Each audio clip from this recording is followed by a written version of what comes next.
अस्सलाम वालेकुम, hi this is Awais and in this video हम लोग बात करने वाले हैं हेपेटाइटिस के बारे में। So basically this is the second video of hepatitis और इस वीडियो में खास तौर पे हम लोग डिस्कस करेंगे the pathogenesis of this hepatitis series. अगर आपने बात अगर शुरू से स्टार्ट की हो, मीन्स कि अगर आपने फर्स्ट वीडियो देखी हो, so we have discussed basically virology in that video. हमने मतलब एज वी नो कि hepatitis is a very vast disease और बहुत ही डाइवर्स डिजीज़ है, मतलब ये बहुत इसके कॉजेज हो सकते हैं, one of which is viral infection.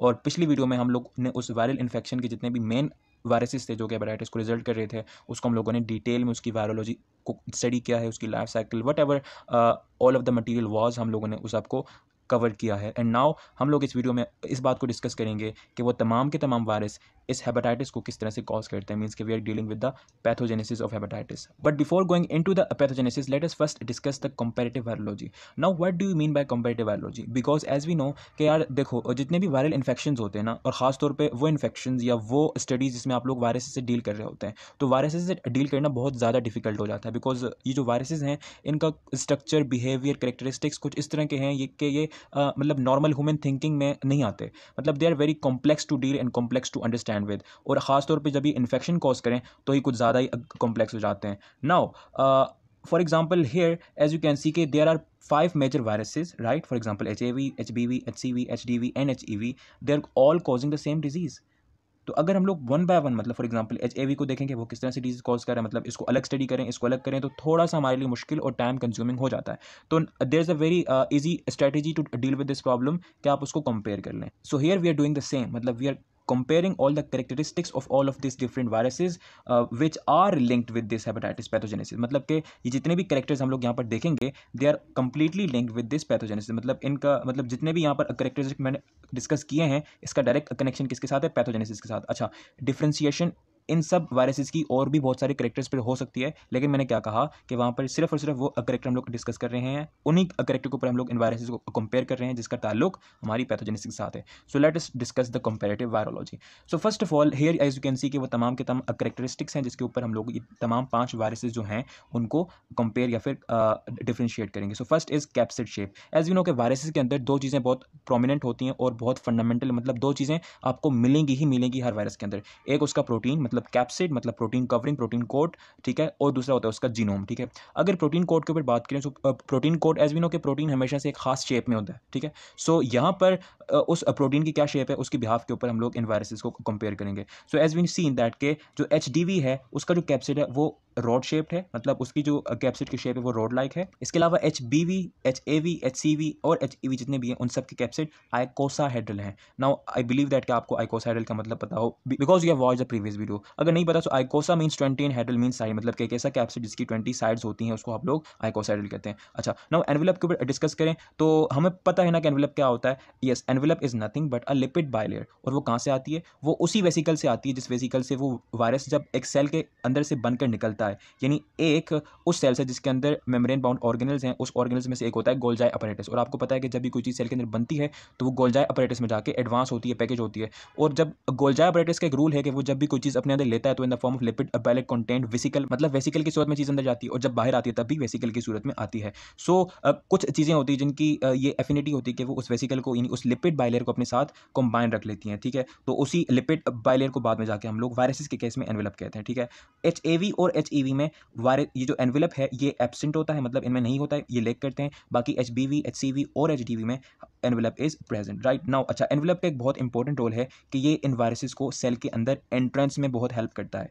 Y? Because as we know कि envelope is what? Lipid bilayer, right. So जब ये वायरसेस किसी सेल में जिसके पास भी सेल मेम्ब्रेन होगी जब इन्वेट करेंगे तो क्या होगा? इनकी जो एनवेलप होगी उसकी जो लिपिड बाइलेयर होगी वो उस लिपिड बाइलेयर के साथ अटैच करेगी जो कि उस लिविंग सेल में है। बिकॉज एज वी नो कि हमारे पास जितने भी लिविंग ऑर्गेनिज्म है they also contain lipid bilayer, जिसको आप लोग सेल मेम्ब्रेन कहते हैं। सो इसका एनवेलप उसके साथ बाउंड करेगा और उस बाउंड करने के नतीजे में ये जो वायरस होगा ये उस सेल के अंदर पेनिट्रेट कर जाएगा, ठीक है। So this is the basic function of envelope, ठीक है। इसके अलावा भी बहुत सारे फंक्शन इनको प्रोटेक्ट करता है, राइट, इनको एक शेप में रखता है, मतलब कि there are tons of different thing we can discuss, लेकिन यहाँ पर हम लोग पैथोजेनिसिटी को डिस्कस कर रहे हैं, ठीक है। सो यहाँ पर इस एनवेलप का रोल क्या है? फॉर एंट्रेंस, मतलब एंट्रेंस दे रहा है इन तमाम वायरसेस को जिनके पास है, मतलब just like exocytosis and endocytosis, मतलब उसकी मतलब इन वायरसेस की एंट्रेंस और एग्जिट बिल्कुल एक्सोसाइटोसिस और एंडोसाइटोसिस की तरह होता है। अच्छा, एक और बात, अगर ऐसे वायरसेस जो कि एनवेलप कंटेनिंग होते हैं, जब वो सेल के अंदर जाते हैं और बाहर जाते हैं तो उनके अंदर और बाहर जाने से सेल की लाइसिस नहीं होती है। Now one thing should be remember, ठीक है, ये चीज़ आगे जाके आएगी हमारी पैथोजेनेसिस के अंदर, मतलब कि HBV, HCV, HDV when goes inside और outside the cell that does not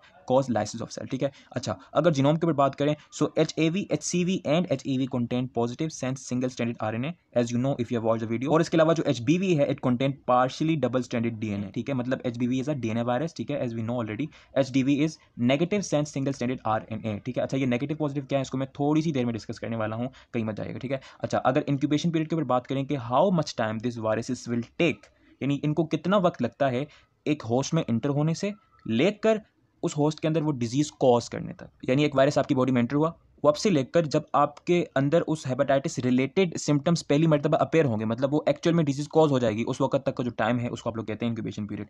HAV के केस में होता है 30 डेज, HBV में 90 डेज, CV में 40 डेज, HDV में 50 डेज, HEV में 30 डेज, ठीक है। अच्छा, यहाँ पर एक बात नोट करें कि जितने भी envelope virus like B, C and D, उनका जो इंक्यूबेशन पीरियड है वो थोड़ा ज़्यादा है, राइट। ये इसलिए होता है क्योंकि जो एनवेलप है इनके सेल के अंदर जाने और बाहर जाने से सेल को कोई नुकसान नहीं पहुंचता, लेकिन इस केस में सेल को नुकसान पहुंचता है। मतलब जब HAV सेल के बाहर जाते हैं तो वो सेल की लाइसिस करते हैं, और जब सेल की लाइसिस होती है तो उसका इम्यून सिस्टम को अच्छी तरह से खबर हो जाती है, और इस केस में मतलब जब जहाँ पर सेल की लाइसिस हो रही है वहाँ पर इम्यून सिस्टम बहुत जल्दी एक्टिव हो जाता है, लेकिन इस केस में बिकॉज दैट कि वो सेल की लाइसिस नहीं करते हैं, इम्यून सिस्टम बहुत लेट एक्टिव होता है, सो दैट्स वाई इनका इंक्यूबेशन पीरियड भी थोड़ा सा एक्सटेंडेड है, ठीक है। अगर रूट ऑफ एंट्री की बात करें, so HAV and HEV actually invade your body from your enteral pathway. Now enteral मत ENTR मतलब एंटर मीन्स इंटेस्टाइन, राइट, मतलब कि ये ENTR का मतलब होता है इंटेस्टाइन, मतलब कि HAV और HEV आपके इंटेस्टाइन के थ्रू आपकी बॉडी में इन्वेट करते हैं। एज वी नो कि जब आप कोई चीज़ खाते हैं वो आपके डाइजेस्टिव सिस्टम में जाके वो होती है डाइजेस्ट, और डाइजेस्ट होने के बाद वो आपकी इंटेस्टाइन में हो जाती है एब्जॉर्ब, तो जब वहाँ से फूड एब्जॉर्ब होगा उसी पाथवे पे ये HAV एंड HEV अगर आपके खाने या आपके लिक्विड में जिसको आप पिएंगे अगर वहाँ शामिल है तो वो आपसे आपकी ब्लड में आ जाएगा वहाँ से, और ब्लड से कहाँ जाएगा, लिवर में, और लिवर में जाके वो इन्फेक्शन कॉज कर देगा।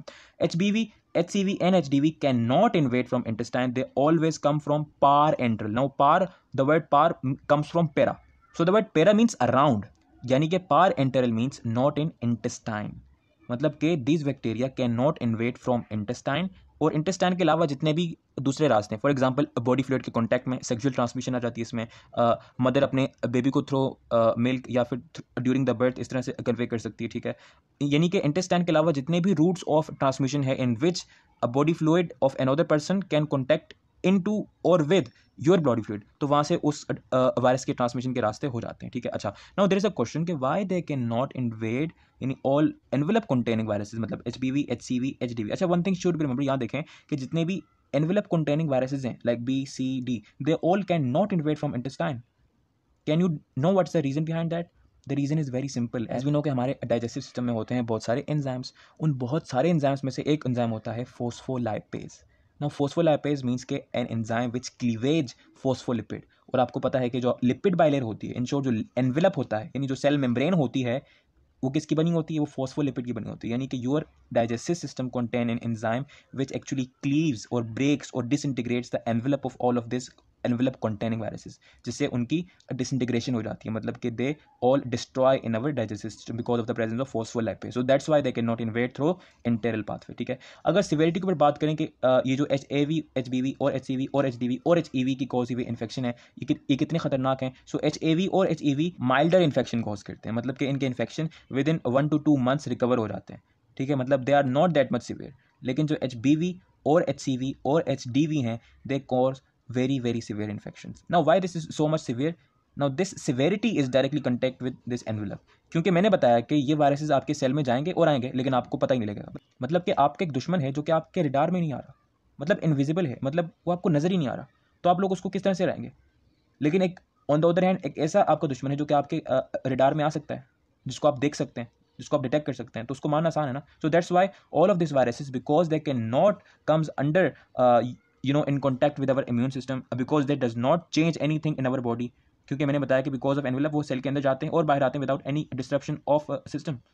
ठीक है। तो इस तरह की केस में दे can not be detected by the immune system और ये बहुत ज़्यादा सीवियर हो जाते हैं। ठीक है। अच्छा, अगर रिस्क ऑफ कार्सिनोमा की बात करें कि हाउ डज को तो बाद में डिस्कस करेंगे, लेकिन ये डिस्कस करते हैं कि इनमें से कितने वायरसेस कार्सिनोमा या फिर इन शॉर्ट कैंसर कॉज कर सकते हैं इनसाइड लिवर, यानी हेपेटोसेलुलर कार्सिनोमा कितने वायरसेस कॉज कर सकते हैं। सो HAV and HCV can not cause carcinoma, मतलब they can not cause cancer, they are not cancer. ठीक है। लेकिन HBV, HCV और खास तौर पे HDV बहुत ज़्यादा होते हैं कार्सिनोजेनिक, मतलब they can cause cancer. Now इनके कैंसर के पीछे क्या रीजन है इसको भी डिस्कस करेंगे थोड़ी देर में इन द पैथोजेनेसिस। ठीक है। अच्छा, अगर जीनोम साइज की बात करें, so it is in front of you. HAV is 7.5 to 8 kbp, यानी इनके जो जीनोम साइज है वो ये है कि 7500 से लेकर 8000 किलो, यानी सॉरी 8000 बेस पे, के मीन्स 1000, 7.5 के मीन 7.5,000। ठीक है। सो ये इन सब का genome size as you can see, video pause करके नोट कर लें। ठीक है। अच्छा, अगर क्रोनिसिटी पे बात करें, now what do you mean bye chronicity. आपको पता है कि मेडिकल साइंसेज में दो किस्म के इन्फेक्शन होते हैं, एक को आप लोग कहते हैं एक्यूट और एक दूसरे होते हैं क्रोनिक।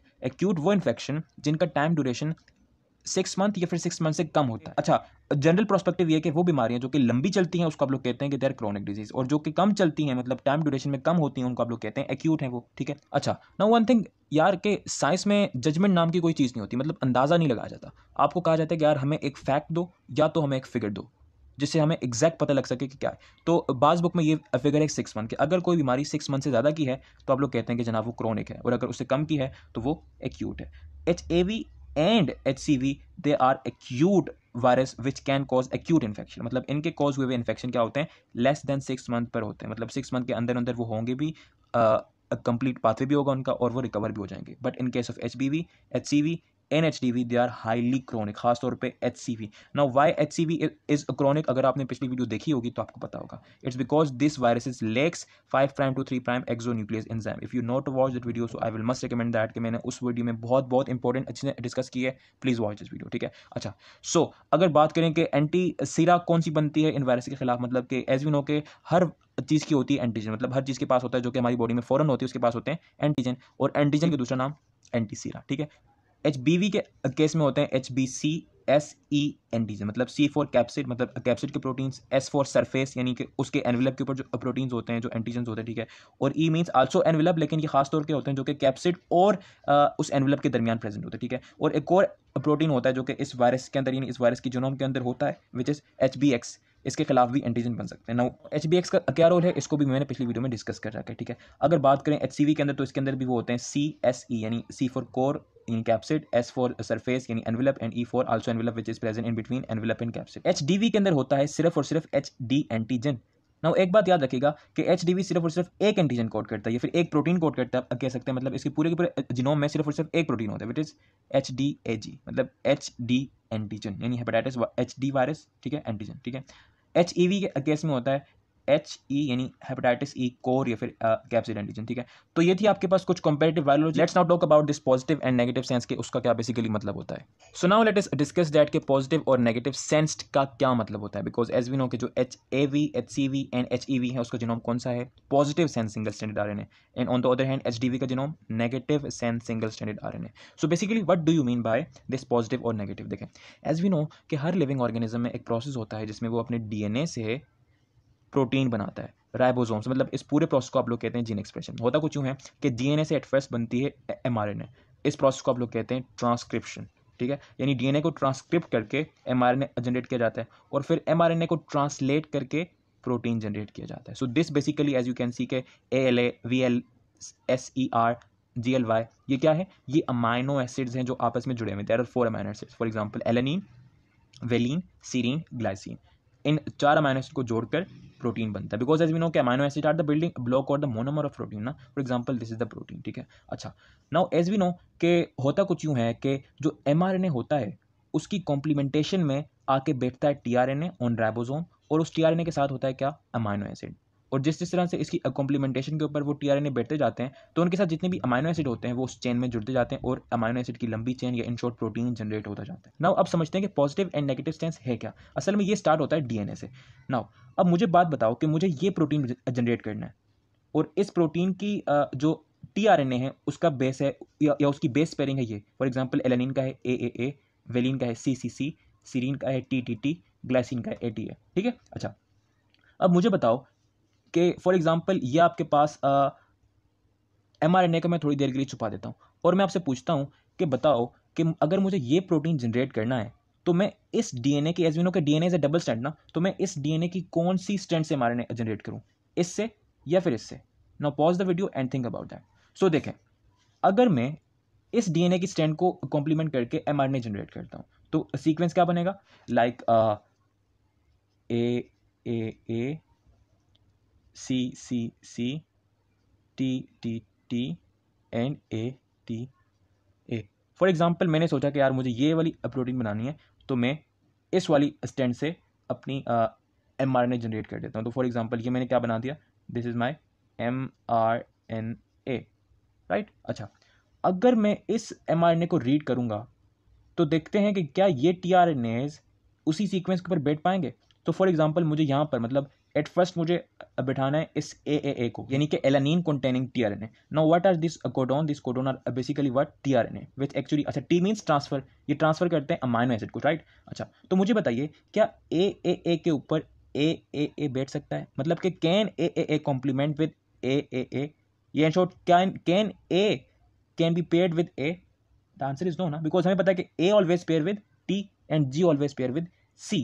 तो अगर मुझे ये प्रोटीन जनरेट करना है तो मुझे एमआरएनए इस ऊपर वाली स्ट्रैंड से जनरेट करना पड़ेगा। मतलब कि now in this case this is my positive sensed single stranded DNA, और इससे जो एमआरएनए जनरेट होगा वो कौन सा होगा? वो भी पॉजिटिव सेंस होगा। मतलब कि the mRNA which actually डिकोड्स the protein, that mRNA is known as positive sense, and that DNA strand जिसकी कॉम्प्लीमेंटेशन में वो mRNA बने जिससे लेटर ऑन जाके प्रोटीन जनरेट हो सके एक खास सीक्वेंस का, तो उस स्टैंड को भी मैं क्या कहूँगा कि ये पॉजिटिव सेंस है, और उस पॉजिटिव सेंस के साथ जो कॉम्प्लीमेंट में लगी होगी उसको मैं ये कहूँगा कि वो नेगेटिव सेंस है। अच्छा, अगर इसकी मैं एंटी कॉम्प्लीमेंटेशन करता हूँ, मतलब कि मैं इस mRNA से बना देता हूँ AAA like CCC TTT ATA, तो मैं अगर इसकी कॉम्प्लीमेंटेशन में एक दूसरी mRNA जनरेट कर दूंगा जो कि इस प्रोटीन के लिए कोड नहीं करेगी, वो इस प्रोटीन के एतबार से वो कौन सी होगी? वो होगी नेगेटिव सेंस। मतलब कि इस प्रोटीन को बनाने के लिए ये नेगेटिव सेंस है, मतलब कि इसको आप सेंस या फिर फील या फिर आपके एंजाइम जो आपकी सेल में अंदर होंगे वो इस स्टैंड को इस प्रोटीन की कोडिंग के लिए नहीं कैप्चर कर सकते, बिकॉज कॉम्प्लीमेंटेशन मैच नहीं करेगी। सो ये जो पॉजिटिव और नेगेटिव सेंस का सीन है ये सिर्फ और सिर्फ डिपेंड करता है किसके ऊपर? कि एक खास प्रोटीन को बनाने के लिए आपको कौन सी कॉम्प्लीमेंटेशन की ज़रूरत है। अगर कॉम्प्लीमेंटेशन एक खास स्टैंड के ऊपर प्रेजेंट है, ठीक है, तो उसको आप लोग कहेंगे पॉजिटिव सेंस। नाउ एक बात याद रखिएगा कि पॉजिटिव और नेगेटिव सिर्फ और सिर्फ ट्रांसलेशन या फिर ट्रांसक्रिप्शन के प्रोसेस में होता है। मतलब कि जीन एक्सप्रेशन के वक्त आप सिर्फ पॉजिटिव और नेगेटिव स्टैंड को डिस्कस करेंगे। डीएनए रेप्लिकेशन में there is no positive, there is no negative. आसान जुबान में हम लोग पॉजिटिव सेंस को क्या कहते हैं कि that strand which actually is readable inside a cell's protein machinery, यानी कि एक ऐसी स्ट्रैंड जिसके जो कि इस तरह की हो, उसकी कॉम्प्लीमेंटेशन या फिर उसका सीक्वेंस, उसका जेनेटिक सीक्वेंस इस तरह का हो जिसको आपके सेल के अंदर एंजाइम्स रीड करके प्रोटीन बना सके, और वो स्ट्रैंड जो कि नॉन रीडेबल हो उसको आप लोग नेगेटिव सेंस कहते हैं, right. So this was negative and positive strand. I hope so कि आपको इस चीज़ का कॉन्सेप्ट थोड़ा सा समझ आया होगा। So now let us talk on the pathogenesis of hepatitis के how does this viruses actually cause hepatitis infection, ये बात करते हैं। So now let us discuss the pathogenesis of hepatitis. मतलब कि ये जितने भी वायरसेस हैं हाउ दे इंटर, मतलब वो किस तरह से हमारी बॉडी में जाके हमारा जो लिवर है उसको इन्फेक्ट कर रहे हैं, इन शॉर्ट हेपेटाइटिस कॉज कर रहे हैं। नाउ वन थिंग मैं यहाँ पर जो हेपेटाइटिस डिस्कस करने वाला हूँ इट इज़ जनरल हेपेटाइटिस। मतलब यहाँ पर जितने भी पाथवे, जितने भी स्टेप्स में डिस्कस करूँगा ये उन तमाम के तमाम वायरस में थोड़े से कॉमन होंगे, ठीक है। अच्छा, कुछ डिफरेंसेस को भी मैं यहाँ पर डिस्कस कर रहा हूँ। फॉर एग्जांपल एक वायरस है जो कि सेल की लाइसिस कर रहा है, ठीक है, लेटर ऑन जाके हम लोग देखेंगे, और कुछ सेल के अंदर ही रह रहे हैं, for example HPV CV DV, तो डिफरेंसेस भी हैं। लेकिन अगर कोई, फॉर एग्जांपल मेरे कहने का मतलब ये है कि अगर माइक्रो लेवल पर जाकर इनकी कुछ डिफरेंसेस हैं on the basis of its pathogenesis, तो I think it will be skipped in this discussion, ठीक है। ओके, सो भाई ये बात करते हैं पैथोजेनेसिस ऑफ हेपेटाइटिस के बारे में। So everything starts from the entrance of this viruses into our body, ठीक है। सो ये अपने रिस्पेक्टिव पाथवे और रूट ऑफ एंट्री के थ्रू हमारी बॉडी में एंट्री करते हैं।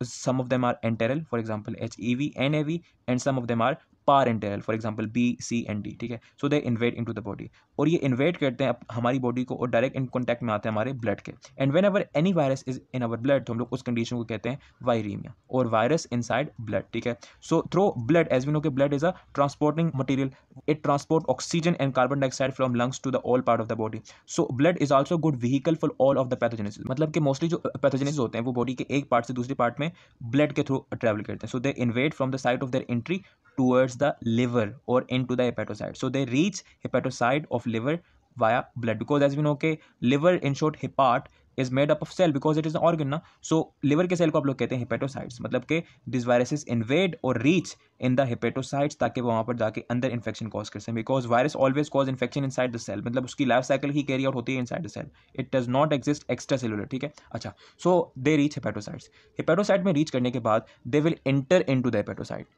राइट, मतलब के they will enter into the cell, ठीक है, और carry on their life cycle according to the genome, because as we know के on the basis of genome, पिछली वीडियो में हम लोगों ने दो लाइफ साइकिल डिस्कस की थी, एक थी positive sense single standard RNA वाले वायरसेस की लाइफ साइकिल, और एक थी डीएनए वायरस की लाइफ साइकिल. नाउ यहाँ पर हम लोग उस लाइफ साइकिल को डिस्कस नहीं करेंगे, because we have already gone through that video, और हम सबको पता है कि how does they all carry out the life cycle inside the hepatocytes, ठीक है. So they have carry on the life cycle, and as we know के उसकी लाइफ साइकिल के नतीजे में वो अपने जैसे मजीद वायरसेस जनरेट करते हैं, ठीक है. अच्छा, नाउ इस पॉइंट के ऊपर जब वो अपनी लाइफ साइकिल कैरी ऑन करेंगे, बिकॉज हमें पता है कि on the basis of their genome उनकी लाइफ साइकिल डिफरेंट है, राइट. सो इस पॉइंट के ऊपर इस पैथोजेनेसिस में एक ट्विस्ट आता है. नाउ यहाँ पर दो डिवीजन बन जाती हैं, एक HBV, CV और DV के केस में, मतलब कि ऑल ऑफ देम विच, मतलब all of the viruses which contain envelope, ठीक है, और all of the viruses which does not contain envelope, ठीक है. अच्छा, सो first of all let us discuss that के वो वायरसेस जिनके पास एनवेलप नहीं होता है, उनकी वायरसेस या उनकी जो पैथोजेनेसिस है उसका पाथवे, उसका तरीकेकार क्या है. So for example they have carry on all of the there life cycle inside the hepatocyte, और उसके बाद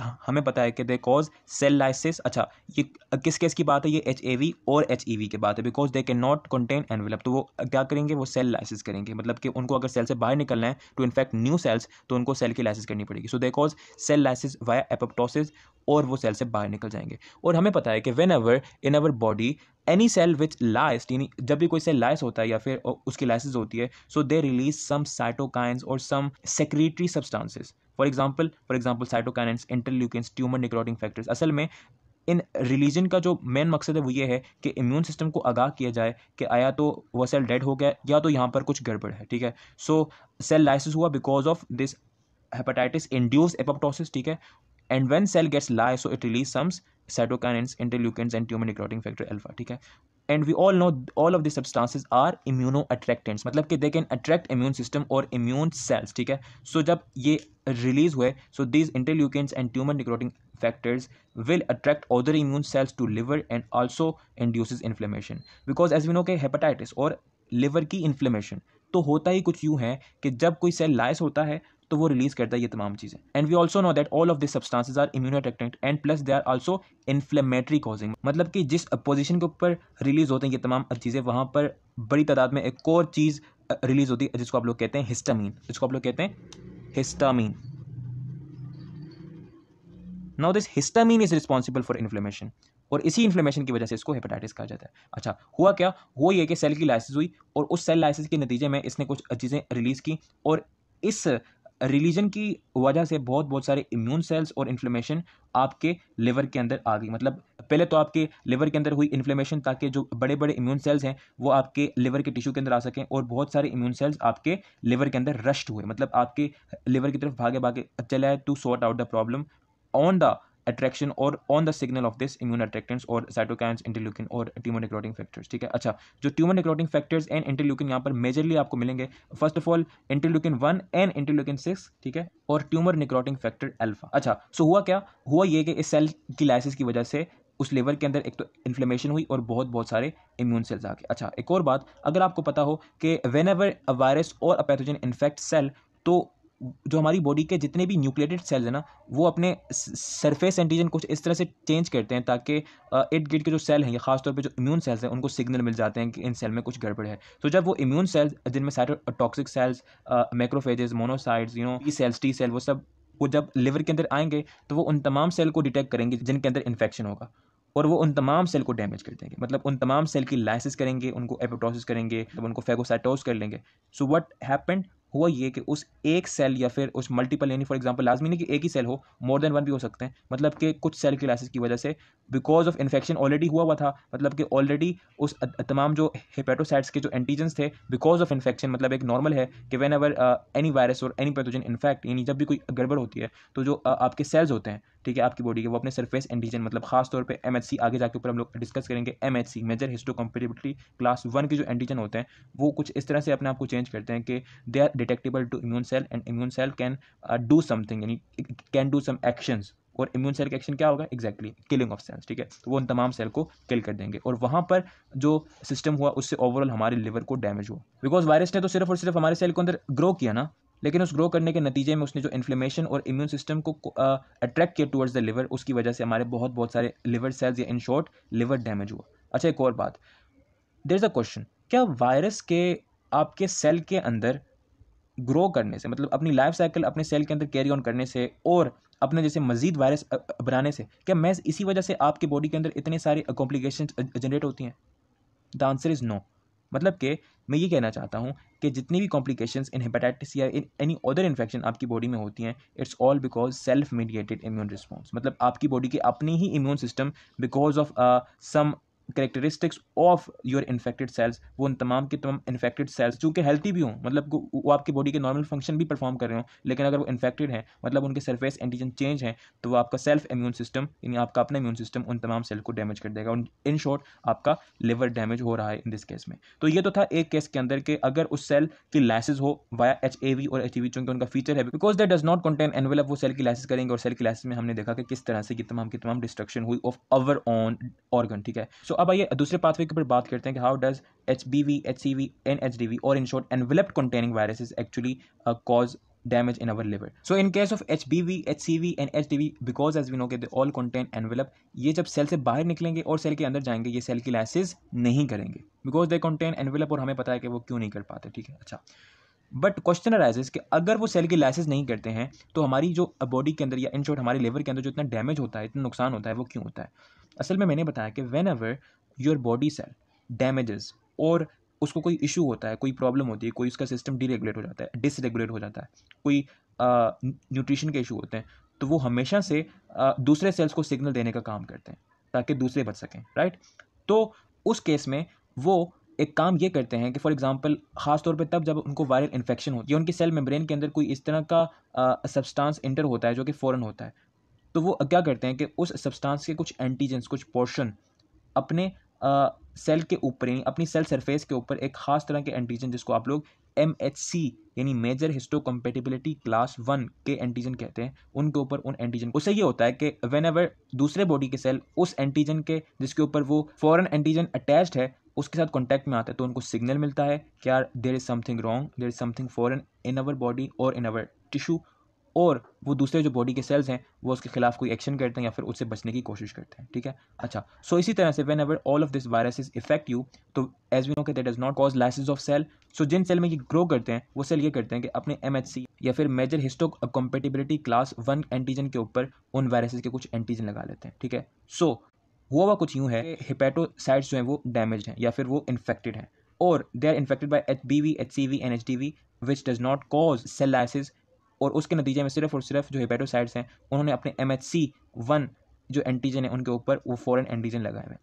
सो जब उनके आसपास या उनके प्रीमिसेस से लिवर के फेगोसाइट्स गो थ्रू करेंगे, बिकॉज एज वी नो कि जो इम्यून सेल्स हैं उनका एक और फंक्शन ये भी है कि वो हमेशा से आपकी पूरी बॉडी के अंदर गश्त करते रहते हैं, जहाँ कहीं भी इशू होता है वो उसको रिजॉल्व कर देते हैं। सो उस तरह से जो आपके लिवर के अंदर है वहाँ पर भी ज़्यादा या फिर बड़ी तादाद में साइटोटॉक्सिक T सेल्स प्रेजेंट है, ठीक है, जो कि आपकी लिवर के अंदर, एज वी नो कि liver is also immune hub ना, it is also lymph node, ठीक है, मतलब कि जितना भी आपकी बॉडी का ड्रेनेज है वो आपका मोस्टली आपके लिवर में आता है। So liver also contain a lot of cytotoxic T cell, और एंड साइटोटॉक्सिक T सेल की जो सरफेस है, मतलब उनके सेल मेम्ब्रेन के ऊपर भी एक खास किस्म के एंटीजन लगा होता है जिसको आप लोग कहते हैं CD8 एंटीजन। वो एंटीजन इसी MHC1 के साथ अटैच होता है। अगर उस MHC1 के ऊपर कोई फॉरेन एंटीजन अटैच है, और जब अटैच होता है तो वो उस सेल्स की एपोप्टोसिस और उसकी सेल लाइसिस कर देता है। किस तरह से? When it detect this viral antigen in on the MHC, and it will release some secretory substance, for example granzymes and perforins. Now ये जो ग्रेनजाइम्स एंड परफोरेंस है ये क्या करते हैं, परफोरेंस नाम से ज़ाहिर है it cause perforation of that particular cell membrane, मतलब कि ये जो परफोरिन है ये उस हेपेटोसाइट की सेल मेम्ब्रेन में पोर्स कर देगा, और ये जो ग्रेनजाइम है ये उसी पोर्स की मदद से, उसी पोर्स के जरिए से उस हेपेटोसाइट में एंटर करेंगे, और वहाँ जाकर ये जो ग्रेनजाइम्स हैं they cause cell destruction by apoptosis, मतलब कि जो ग्रेनजाइम्स हैं ये इंड्यूस करते हैं apoptosis in this infected cell, जिसकी MHC के ऊपर वो वायरल एंटीजन प्रेजेंट होते हैं।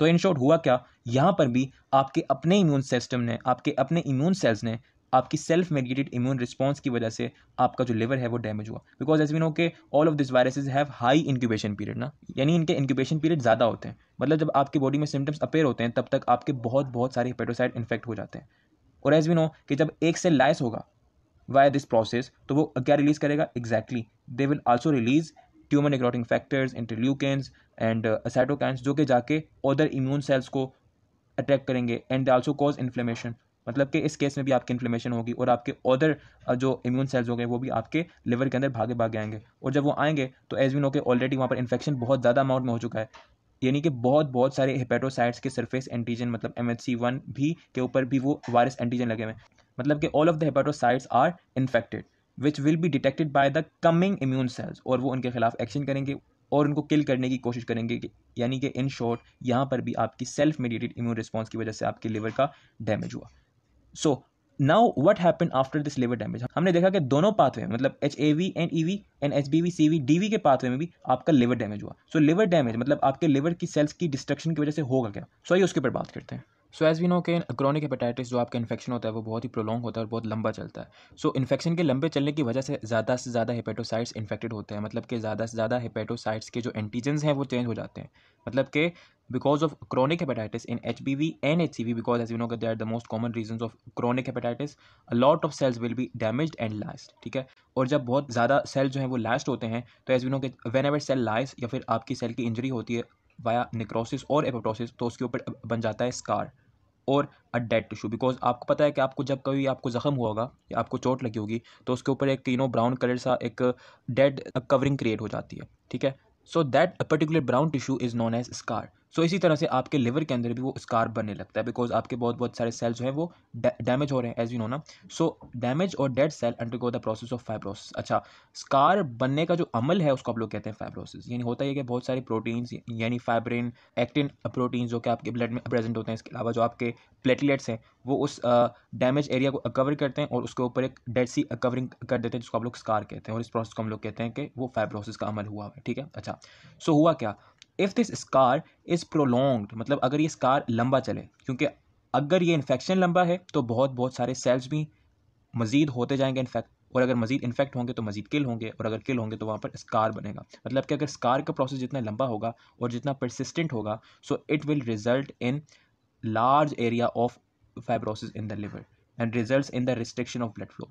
यानी कि हुआ ये कि आपका जो फाइब्रोसिस था वो तो था ही, लेकिन साथ साथ आपको जो इन्फेक्शन था वो भी चल रहा था, मतलब कि मजीद जो हेपेटोसाइट्स थे जो कि हेल्थी थे वो भी इन्फेक्ट हो रहे थे, मतलब कि मजीद जो इम्यून सेल हैं वो आपके मजीद हेपेटोसाइट्स को डैमेज कर रहे थे, मतलब कि आपके जो लिवर में स्कार बनने का जो अमल था उसका रेट बढ़ रहा था, और स्कार जो अमाउंट था यानी जो फाइब्रोसिस की अमाउंट थी यानी जो डेड टिश्यू की अमाउंट थी वो भी इंक्रीज होती जा रही थी, मतलब कि जितना ज़्यादा आपका इन्फेक्शन प्रोलॉन्ग करेगा उतनी ज़्यादा आपके लिवर के अंदर स्कार फॉर्मेशन या फिर फाइब्रोसिस का अमल होगा, और जितना ज़्यादा फाइब्रोसिस होगा तो फाइब्रोसिस की मदद से आपका जो लिवर है उसके अंदर का जो ब्लड फ्लो होगा वो रुकेगा, बिकॉज आपको पता है कि जो आपके स्कार है वो डेड टिश्यू है और वो थोड़ा सा हार्ड होता है, तो उसकी हार्डनेस की वजह से जो आपकी ब्लड वेसल्स होती हैं वो थोड़ी सी श्रिंक कर जाती हैं, और उस श्रिंकिंग की वजह से आपका जो लिवर के अंदर ब्लड का आना है वो थोड़ा सा कम हो जाता है। तो इससे हुआ क्या, because of blood flow restriction in liver growth inhibits and it results in liver size decrement and finally its leads to cirrhosis. मतलब हुआ ये कि फाइब्रोसिस या फिर आपकी स्कार बनने की वजह से आपका जो लिवर है उसके अंदर जो ब्लड का आना था वो थोड़ा सा कम हो गया, और उस ब्लड के आने की कम होने की वजह से आपके लिवर के अंदर जो ऑक्सीजन, न्यूट्रिशन, सॉल्ट्स का जो आना है वो भी कम हो जाता है। सो उसकी वजह से आपकी जो लिवर है उसकी ग्रोथ मुतासर होती है, ठीक है। एक तो ग्रोथ कम हो गई, प्लस साथ साथ जो इन्फेक्शन है वो भी गोइंग ऑन है, मतलब कि मजीद आपके पेटोसाइट जो है वो डैमेज हो रहे हैं, मजीद आपके जो इम्यून सेल्स हैं वो आपके इन्फेक्टेड सेल्स को ईट कर रहे हैं, मजीद आपकी फाइब्रोसिस भी इनक्यूज हो रही है। यानी एक पॉइंट ऐसा आता है कि जिस पॉइंट के ऊपर आपके लिवर का 90% रीजन यानी आपका 90% लिवर स्कार बन जाता है, इन शॉर्ट डेड हो जाता है। उस कंडीशन को आप लोग कहते हैं सिरोसिस। और 95% सिरोसिस जो है वो लिवर फेलियर कॉज करता है। मतलब कि जब आपको सिरोसिस हो गया तो 95% चांसेस हैं कि उसके बाद आपका जो लिवर है वो फेल हो जाएगा और आपको उस पॉइंट के ऊपर लिवर ट्रांसप्लांट की ज़रूरत पड़ेगी, वरना आपके बचने का कोई चांस नहीं है। विद इन मंथ्स आपकी डेथ हो जाएगी, बिकॉज एज यू नो कि liver is one of the vital organ और बहुत इंपॉर्टेंट फंक्शन परफॉर्म करता है। So this was the end result के हाउ डज दिस वायरसेस जो कि आपकी सिर्फ सेल लाइसिस करते हैं एक सेल की, और एक सेल की lysis self mediated immune response की मदद से पूरे की पूरी लिवर का डैमेज का बायस बनती है। एक तो ये रिजल्ट है कि जो वायरस हैं वो आपके लिवर के अंदर ये सिरोसिस कॉज करते हैं। दूसरा है वो है कार्सिनोमा, कैंसर कॉज करते हैं ना। उसका क्या सीन है, उसकी क्या पैथोजेनेसिस है, उसके क्या स्टेप्स हैं, आइए बात करते हैं। ओके, सो आइए बात करते हैं कि how does this hepatitis results in the liver cancer, और we also said that hepatocellular carcinoma और हेपेटोसेल्युलर कार्सिनोमा, और in short liver cancer. Okay, यानी कि HBV और HCV के किए हुए इन्फेक्शन के केस में आपको चांसेस होते हैं कि आपके लिवर के अंदर कैंसर कॉज हो सके। अच्छा, अब ये सवाल कि how does this two viruses actually cause hepatocellular carcinoma और इन शॉर्ट कैंसर। अच्छा, इस टॉपिक के ऊपर रिसर्च की गई कि how does this viruses results in hepatocellular carcinoma और इन शॉर्ट कैंसर।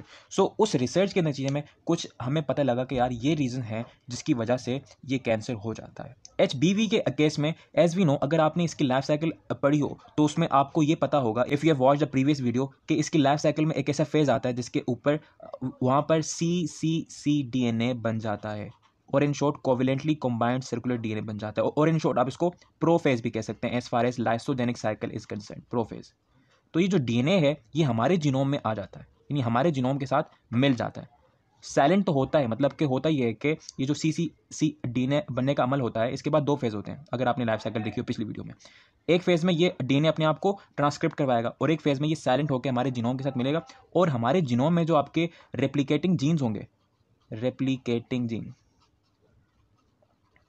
उनको ये हाइपर एक्टिव कर देगा। मतलब कि जिस सेल में, यानी आपके लिवर के जिस सेल में ये cccDNA आपके जीनोम के साथ मिला, वो वाला सेल तेज़ी से ग्रो करने लगेगा, बहुत बहुत तेज़ से ग्रो करने लगेगा। यानी उसकी जो रेप्लिकेशन मशीनरी है वो मज़ीद ज़्यादा, उसका जो रेट ऑफ यूज़ है, रेट ऑफ यूज़ मतलब कि इस्तेमाल होने का रेट, वो इंक्रीज़ कर जाएगा। और आपको पता है कि कोई भी चीज़ जितनी ज़्यादा इस्तेमाल होती है उसमें मिस्टेक्स के चांसेस उतने ज़्यादा होते हैं। किसके? मिस्टेक्स के। जीनोमिक मिस्टेक्स का दूसरा नाम है म्यूटेशन। सो उस म्यूटेशन के नतीजे में रिजल्ट होता है कैंसर। HBV के केस में एक प्रूफ ये मिला, बिकॉज cccDNA आपके अपने सेल के जीनोम के साथ इनक्रॉप करके उसके रेप्लिकेटिंग जीन को हाइपर एक्टिव करता है, जिसकी वजह से आपके जो सेल्स हैं वो फास्टली ग्रो करने लगते हैं। मतलब कि आपके रेप्लिकेटिंग मशीनरी को हाइपर यूज़ की वजह से उसमें मिस्टेक का चांस बढ़ जाता है, इन शॉर्ट म्यूटेशन का चांस बढ़ जाता है। और आपको पता है कि mutation can easily result in the cancer happening. अच्छा, ये तो था HBV के केस में कि HBV इस तरह से आपको कैंसर कॉज कर सकता है।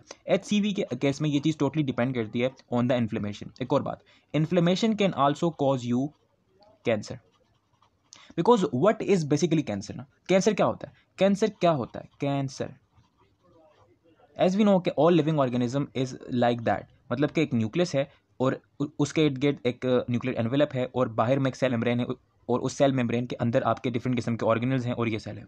इस न्यूक्लियस के अंदर आपका जेनेटिक मटीरियल होता है, जेनेटिक मटीरियल। और एज वी नो कि जो जेनेटिक मटीरियल है it is highly dependent on environmental factors, extra and intra cellular environment both. और जब भी उस एक्स्ट्रा और इंट्रा सेलुलर एनवायरमेंट में चेंज आता है तो उसका डायरेक्ट इफेक्ट पड़ता है आपके जीनोम के ऊपर, और आपका जीनोम उस एनवायरमेंट के मुताबिक अपने आप को ढालने की कोशिश करता है, और उस ढालने की केस में कभी कभार हो जाती हैं म्यूटेशंस। और उस म्यूटेशन की एज वी नो के mutation can also easily result in the cancer. अच्छा, समटाइम्स म्यूटेशन से होता ये है कि अच्छा आपके सेल में, लिविंग ऑर्गेनिज्म में मोस्टली जब कभी भी म्यूटेशन होती हैं, या इन शॉर्ट आपकी जीनोमिक्स डिस्टर्ब होती हैं, तो उसका एक आसान रास्ता यह है कि वो जो जीनोम है वो अपनी रेप्लिकेटिंग जीन्स को हाइपर एक्टिव कर देता है। और मैंने आपको बताया कि जब आपकी रेप्लिकेटिंग जीन्स हाइपर एक्टिव होती हैं तो मिस्टेक्स का चांस एग्जैक्टली बढ़ जाता है, यानी म्यूटेशन का चांस बढ़ता है, और म्यूटेशन की वजह से आपको पता है कि कैंसर हो जाता है। So inflammation is what is change in environment, और इन्वायरमेंट में चेंज हुआ उसके मुताबिक जेनेटिक मटेरियल अपने आप को उसके मुताबिक ढालने की कोशिश करेगा and it results in cancer. ठीक है, so this was the 2 reasons, ठीक है, जो कि आज तक रिसर्च में अब पता लगे हैं। और भी होंगे, I have not discuss that in this video. ठीक है, यानी cccDNA की formation in HBV or inflammation in both can also result in hepatocellular carcinoma. So this was it with this video. I hope so कि आपको इस video में जितनी pathogenesis है, जितनी डिटेल मैंने इसको डिस्कस किया, you may have liked it, और आपको इस चीज़ की समझ आई होगी। So if you like this video, so please share it with your friends और एनीवन जिसको भी इस वीडियो की ज़रूरत है। Thank you so much for watching this video. Have a nice day. Good bye.